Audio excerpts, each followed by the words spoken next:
সালাতুত তাসবিহ আদায় করার নিয়ম কানুন। সালাতুত তাসবিহ এর পরিচয়। 300 বার সুনির্দিষ্ট তাসবিহ পাঠের মাধ্যমে যে 4 রাকাত নফল নামাজ আদায় করা হয়, ইসলামের পরিভাষায় তাকে সালাতুত তাসবিহ বলে। এই নামাজ আদায়ের দ্বারা আল্লাহ তাআলা অতীত এবং বর্তমান, নতুন পুরাতন, জানা অজানা, সগীরা কবিরা, গোপন প্রকাশ সর্বপ্রকার গুনাহ ক্ষমা করে দেন। সম্ভব হলে প্রতিদিন একবার, না পারলে সপ্তাহে একবার, না পারলে মাসে একবার, তাও না পারলে বছরে একবার, তাও না পারলে জীবনে একবার হলেও এই নামাজ আদায় করা নির্দেশ দেওয়া হয়েছে। সালাতুত তাসবিহ এর নিয়ত মুখে উচ্চারণ করে আরবি কিংবা বাংলায় নিয়ত করা জরুরি নয়, বরং যে কোনো ভাষায় মনে মনে নিয়ত করলেই যথেষ্ট। সুন্নতি কেরাত। সালাতুত তাসবিহ আদায়ের জন্য নির্দিষ্ট কোনো সূরা কেরাত নেই, বরং সাধারণ সুন্নত ও নফল নামাজের ন্যায় যে কোনো সূরা কেরাত দ্বারা সালাতুত তাসবিহ আদায় করা যায়। নামাজের ওয়াক্ত। সালাতুত তাসবিহ আদায়ের জন্য নির্দিষ্ট কোনো ওয়াক্ত নেই, বরং মাকরুহ ওয়াক্ত ব্যতীত দিনে রাতে যে কোনো সময় আদায় করা যায়। তবে সবচেয়ে উত্তম হচ্ছে সূর্য পশ্চিম আকাশে ঢলে পড়ার পর, তারপরে দিনে, তারপরে রাতে, তাছাড়াও জুমার দিন পড়াও উত্তম। তাসবিহটি হচ্ছে সুবহানাল্লাহি ওয়াল হামদুলিল্লাহি ওয়া লা ইলাহা ইল্লাল্লাহু আল্লাহু আকবার।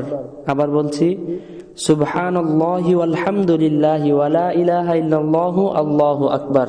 সালাতুত তাসবিহ আদায়ের নিয়ম। এর 2টি পদ্ধতি আছে। প্রথম পদ্ধতি হচ্ছে প্রথম রাকাতে সূরা ফাতিহার পর অন্য কোনো সূরা পড়ে রুকুতে যাওয়ার পূর্বে এই তাসবিহটি 15 বার পড়বে। তারপর রুকুতে গিয়ে তাসবিহ পড়ার পর 10 বার। তারপর রুকু থেকে উঠে রব্বানা লাকাল হামদ বলার পর 10 বার। তারপর সিজদাতে গিয়ে সিজদার তাসবিহ বলার পর 10 বার। তারপর সিজদা থেকে উঠে 2 সিজদার মাঝখানে বসে 10 বার।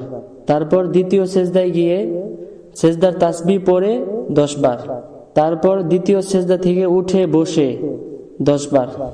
এভাবে এক রাকাতে মোট 75 বার করে তাসবিহ পাঠ করবে। এরপর আল্লাহু আকবার বলা ব্যতীত দ্বিতীয় রাকাতের জন্য দাঁড়িয়ে যাবে এবং একই নিয়মে দ্বিতীয় রাকাতের তাসবিহগুলো পড়ে বসে যাবে। বসার পরে তাশাহুদ পড়ে তৃতীয় রাকাতের জন্য দাঁড়িয়ে যাবে। এভাবেই তৃতীয় এবং চতুর্থ রাকাত পড়বে। 75 × 4 মোট 300 বার পড়তে হবে। পরিভাষায় এই নামাজকে সালাতুত তাসবিহ বলা হয়। দ্বিতীয় আরেকটি পদ্ধতি আছে, সেটা হচ্ছে প্রথম রাকাতে সূরা কেরাত পড়ার পূর্বে এই তাসবিহ 15 বার, তারপর সূরা কেরাত শেষ করে 10 বার, তারপর রুকুতে গিয়ে 10 বার, তারপর রুকু থেকে উঠে 10 বার, তারপর সিজদাতে গিয়ে 10 বার, তারপর সিজদা থেকে উঠে 2 সিজদার মাঝখানে 10 বার, তারপর দ্বিতীয় সিজদায় গিয়ে 10 বার, তারপরে তৃতীয় রাকাতের জন্য দাঁড়িয়ে যাবে। এভাবে প্রথম রাকাতে 75 বার, 4 রাকাতে মোট 300 বার হয়ে যাবে ইনশাআল্লাহ। এরপর তাসবিহ গণনায় ভুল হলে করণীয় কি?